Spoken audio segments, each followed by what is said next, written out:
بسم اللہ الرحمن الرحیم۔ آپ صلی اللہ علیہ وآلہ وسلم کا سب سے پہلا کلام۔ حلیمہ رضی اللہ تعالیٰ عنہ کا بیان ہے کہ جس وقت آپ صلی اللہ علیہ وآلہ وسلم کا دودھ چڑھایا تو یہ کلمات آپ صلی اللہ علیہ وآلہ وسلم کی زبان پر جاری ہوئی: اللہ اکبر کبیرا والحمد للہ حمدا کثیرا وسبحان اللہ بکرۃ واسیلا۔ یہ آپ صلی اللہ علیہ وآلہ وسلم کا سب سے پہلا کلام تھا۔ آپ صلی اللہ علیہ وسلم کا نشوونما دوسرے بچوں سے اچھا تھا کہ 2 سال ہی میں اچھے بڑے معلوم ہونے لگے تھے۔ اب ہم حسب قاعدہ آپ صلی اللہ علیہ وآلہ وسلم کو آپ کی والدہ کے پاس لائے، مگر آپ صلی اللہ علیہ وآلہ وسلم کی برکات کی وجہ سے آپ صلی اللہ علیہ وسلم کو چھوڑنے کا جی نہ چاہتا تھا۔ اتفاقاً اس سال مکہ میں طاعون پھیل رہا تھا۔ ہم وبا کا بہانہ کر کے پھر آپ صلی اللہ علیہ وسلم کو دوسرے واپس لے آئے۔ آپ صلی اللہ علیہ وسلم کا ہمارے پاس رہے، باہر نکلتے اور لڑکوں کو کھیلتے ہوئے دیکھتے تھے، مگر خود علیحدہ رہتے تھے۔ ایک روز مجھ سے فرمانے لگے کہ میرے دوسرے بھائی دن بھر نظر نہیں آتے، وہ کہاں رہتے ہیں؟ میں نے کہا بکریاں چرانے جاتے ہیں۔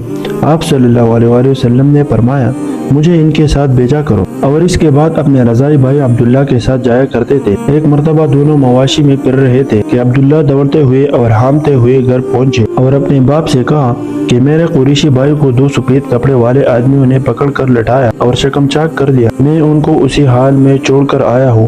ہم دونوں گھبرائے ہوئے جنگل کو دوڑے، دیکھا کہ آپ صلی اللہ علیہ وسلم بیٹے ہیں مگر رنگ خوف سے متغیر ہے۔ میں نے پوچھا بیٹا کیا بات ہے؟ فرمایا 2 شخص سفید کپڑے پہنے ہوئے آئے اور پیٹ چاک کر کے اس میں سے کچھ ڈھونڈ کر نکالا، معلوم نہیں کیا تھا۔ ہم آپ صلی اللہ علیہ وسلم کو گھر لائے۔ اس کے بعد آپ صلی اللہ علیہ وسلم کو ایک کاہن کے پاس لے گئے۔ وہ آپ صلی اللہ علیہ وسلم کو دیکھتے ہی اپنے جگہ سے اٹھا اور آپ صلی اللہ علیہ وسلم کو اپنے سینے پر اٹھا لیا اور چلانا شروع کر دیا کہ اے آل عرب، دوڑو، جو بلا تم پر عنقریب پہنچے والے ہیں، اس کو دفع کرو، جس کی صورت یہ ہے کہ اس لڑکے کو قتل کر دو اور مجھے بھی اس کے ساتھ قتل کر دو۔ اگر تم نے اسے چھوڑ دیا تو یاد رکھو تمہارے دین کو مٹا دے گا اور ایسے مذہب کی طرف تمہیں دعوت دے گا جو تم نے ابھی تک کبھی نہیں سنا۔ حلیمہ رضی اللہ تعالیٰ عنہ یہ سن کر جھنجھلا اٹھی اور آپ صلی اللہ علیہ وسلم کو اس بدبخت کے ہاتھوں سے کھینچ لیا اور کہا کہ تو دیوانہ ہو گیا ہے، تجھے خود اپنے دماغ کا علاج کرانا چاہیے۔ حلیمہ رضی اللہ عنہ آپ صلی اللہ علیہ وسلم کو گھر لے کر آ گئے، لیکن اس دوسرے واقعے نے ان کو اس پر آمادہ کر دیا کہ آپ صلی اللہ علیہ وسلم کی والدہ کے سپرد کر دے، کیونکہ کما حق تحفظ نہیں کر سکتی تھی۔